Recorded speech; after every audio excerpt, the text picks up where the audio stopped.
Hello everyone, this is Miss Lindsay. Today we're going to talk about section 1.4, shifting, reflecting, and stretching functions. If you could at this point in time, please pause the video and do this warm-up problem. When you're ready to check your answer, push play. Go ahead and check your answer, and let's move on to section 1.4 notes. Again, here we're going to take 6 commonly used parent functions to understand the transformation that can be used to apply them. On these next few slides, we're going to talk about the parent function. So if you have your common function sheets, go ahead and get that out. If not, pause and grab that.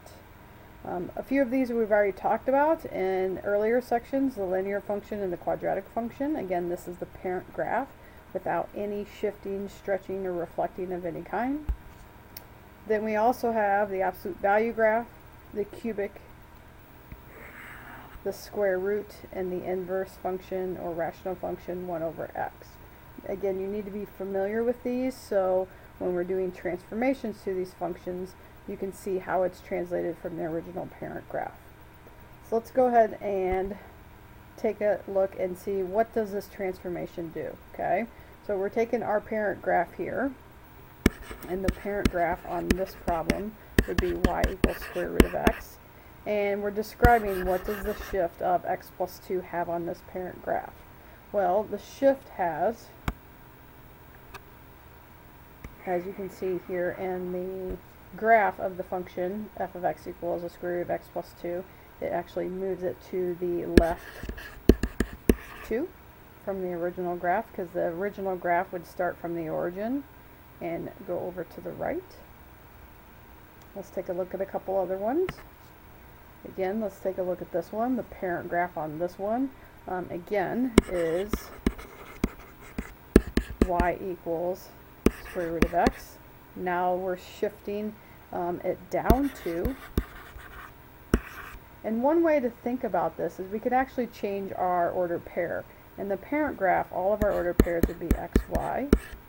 Well, what's going on with this minus 2? It's not changing any of our x values. However, it is taking all of our y values and subtracting 2 from them. So you're going to hear me say the language quite often. If it's outside of the function, outside of the square root, outside of parentheses, outside of the absolute value, for example, it has the normal effect on your y values. So it has a vertical shift, and in this case we're subtracting 2, so we'd subtract 2 from all the y's.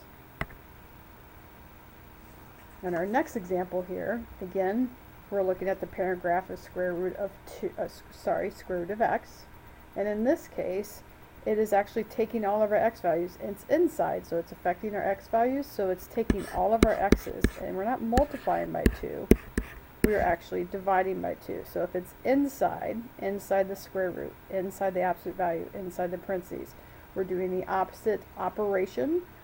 So in this case, we again would be taking all our values, dividing by 2. So this is a horizontal shrink by a half.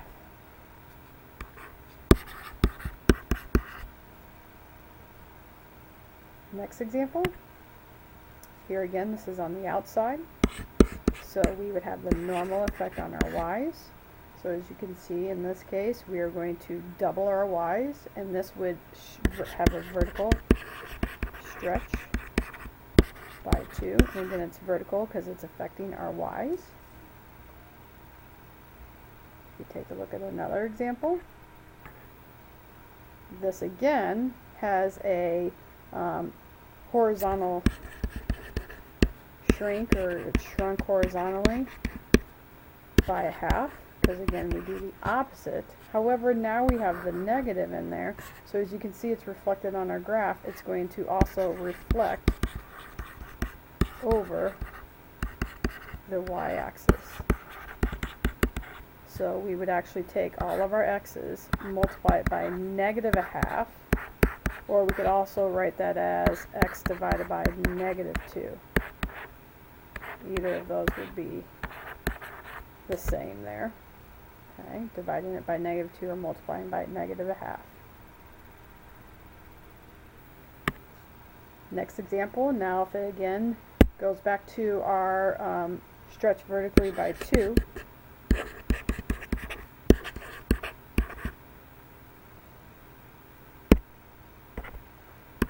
But in this case, the negative is going to reflect over the x-axis. So it takes all of our positive y's, we multiply our y's by a negative 2, so it takes the positive y's and reflects it over the x-axis. So now it's going to go down. So let's take a look at some of these other graphs here.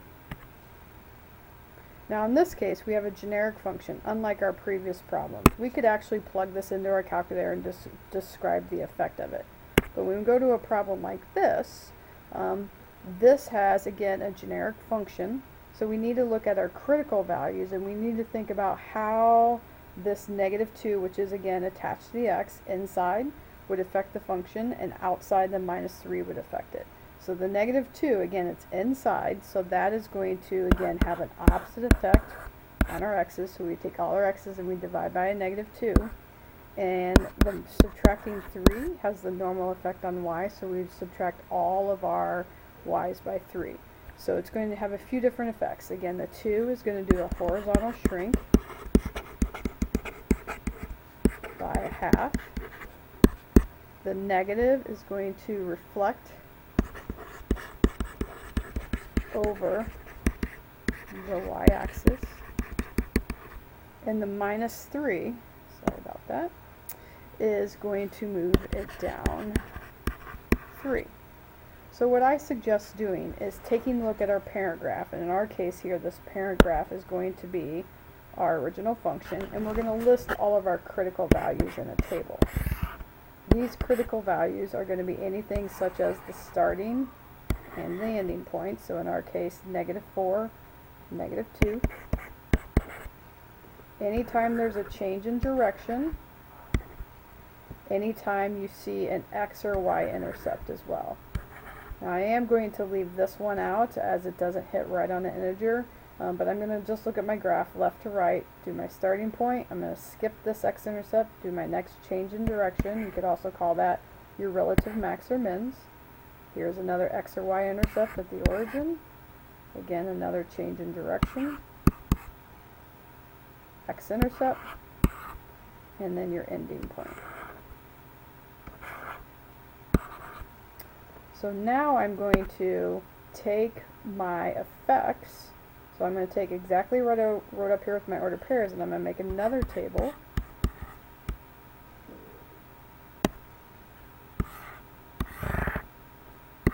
And I'm going to take all of these x values. I'm not even going to look at the y's right now, and I'm going to take all the x values here, and I'm going to divide them by -2. So I'll take -4 divided by -2. Get +2. -2 divided by -2, get +1, and so on. So I'm going to keep dividing each of these, 2 by -2, 3 by -2, and 6 by -2. And so I've gone through all my x's. Then I'm going to take all my y values here, and I'm going to subtract 3. So -2 minus 3.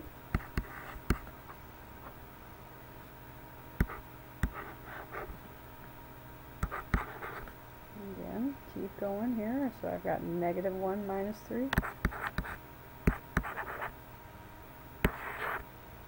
And now I'm going to plot all of these ordered pairs. So I have +2, -5, 1, -2, 0, -3, -1, -4, -1.5, and -3, and -3, 0.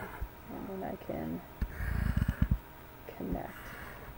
And you should see this shift. You should see that it's gone down 3, reflected, so it's gone over the y-axis. So this larger part is going to go over this y-axis, and then it's also going to have a horizontal shrink of a half. So again, you can see that it's condensing it. Okay, so you should actually see these reflections done. So again, I suggest making a chart of your original graph with your critical points, and then doing the operation to adjust your graph and actually graph your transformations.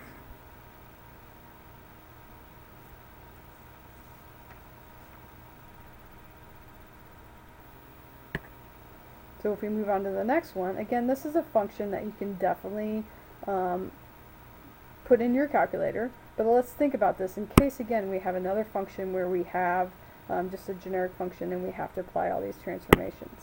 What is this positive 3 going to do that's inside the absolute value? It's going to have a net opposite effect, so it's going to shift everything to the left 3, because again, it's affecting your x's. The minus 4 is outside, so that's going to move everything down 4. So I would take my x's and subtract 3, and I would take my y's and subtract 4.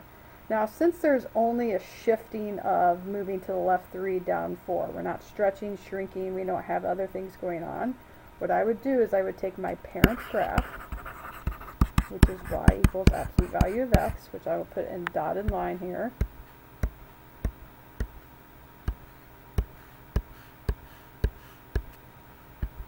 And I'm literally going to count this transformation out. So I'm going to start at the origin, and I'm going to count to the left 3. 1, 2, 3, down 4.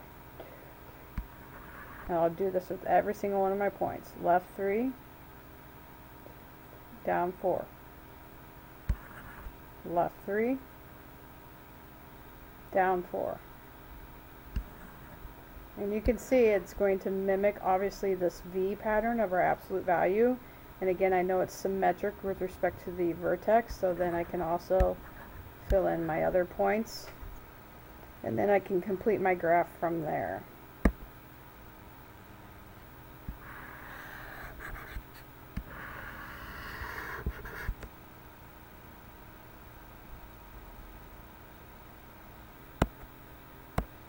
And last, here we want to talk about what is the common function for this the following graph. I'm going to talk about this in a couple different ways. First of all, this is a cubic function, so the parent graph is going to be y equals x cubed. Again, that is our parent graph. Now we have to think about the transformation, because typically our parent graph starts through the origin, goes through 1, 1, and then 2, 8 would be up here. Same thing, -1, -1, and it would follow this pattern. So we can clearly see, if we take a look at this, especially the point that it goes through the origin, it's definitely gone up 2 to the left 1. So the up 2 is going to have an effect on the y, so that's going to be outside of our function. The left 1 has the opposite effect on our x value, so that's going to be inside our function. So that would be written as y equals x, and again that's affecting the left 1, so I do the opposite. I will add 1 cubed up 2, so I would do plus 2. The other way we can write this is in terms of function notation. If I say that this graph is y equals f of x, the function notation is still going to have this exact same effect of doing x plus 1, but now on my transformation is going to be take my function f, I'll do x plus 1 where my function f is defined up here, and then I have plus 2. So we would have to have the function defined as x cubed, but again this is in function notation in green, and this is simply written as an equation. Either would be acceptable, depending upon how the problem is worded, is how I would want you to write those. Again, being able to go back and forth between that notation is extremely important though. Function notation in green, simply written out as an equation, would be what's written out in red. So this concludes section 1.4, transformations, shifting, stretching, reflecting. And again, important little note, here's your homework. Inside, anything with the x affects the x values, has the opposite effect. Anything outside the x affects the y values, and it is not opposite, it's the exact operation. So these are two key points here that you'll definitely want to note in terms of working with transformations and stretching and shrinking. And there's your homework.